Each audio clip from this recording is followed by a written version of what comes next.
Good morning, Mr. Steiner.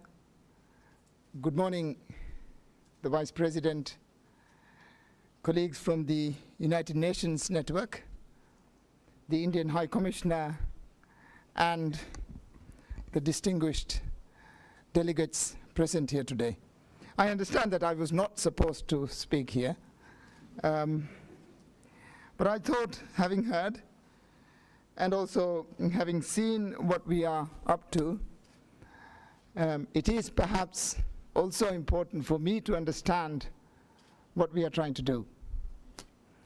What we are, in my mind, trying to do is to map out a low hazardous development that involves phasing out all sorts of carbons, chlorofluorocarbons, hydrochlorofluorocarbons, and of course all the fossil fuel-based carbons as well.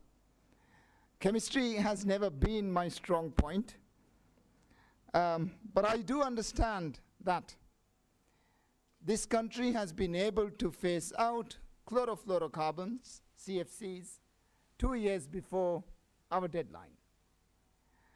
I thank the previous government, especially President Gayoom, for his singular focus on CFCs, ozone depletion, and the environmental issues that he raised very early in the mid-80s. I do remember very well my grandmother thinking that we were talking about a hole in the heavens. The manner in which she pointed out the skies, it was clearly understood that in her mind we were talking about the heavens. But I think traditional societies are also able to have a better grip on the science and understanding that the planet has boundaries. It has limits, and we have to live within those limits. At the same time, as the minister has pointed out, we cannot give up the good life, so we are seeking new technologies. Phasing out HCFC is part of our low carbon, or rather low hazardous development pattern. The idea is that we become carbon neutral by 2020, and therefore the idea is that we also phase out hydrochlorofluorocarbons by 2020. The goalpost initially was 2030, but we would like to bring it a little forward.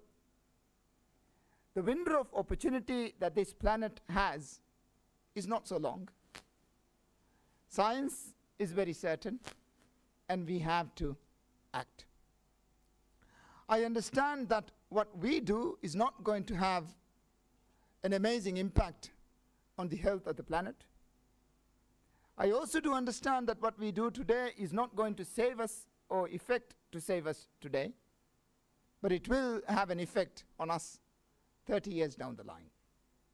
But what we are trying to do is to say that a low hazardous development pattern is possible. It is economically viable and financially feasible.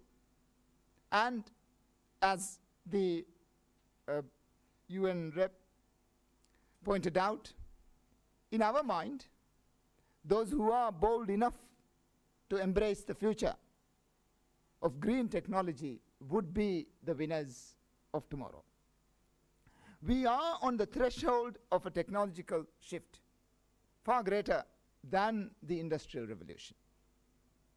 And if we cannot see the benefits of that, especially the economic benefits of that, I believe then we are not seeing as we should be seeing.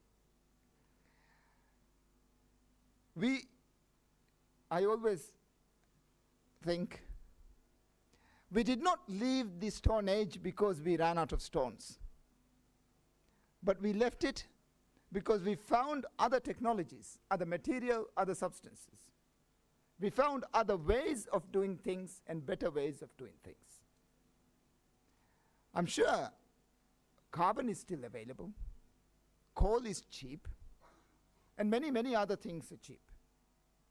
But what we are asking and questioning is on what is more efficient and what is more sustainable.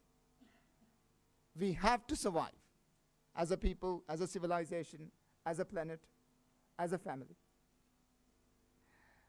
The world will live on another balance, but we won't just be around. What we are actually under threat is not the universe, not the planet, but humanity, us. This planet will go on, but it will, of course, in the future have other equilibriums and other balances. Balances which will not be receptive for human habitat. That is what we are trying to overcome, and that is what we are trying to see that we may be able to shift to.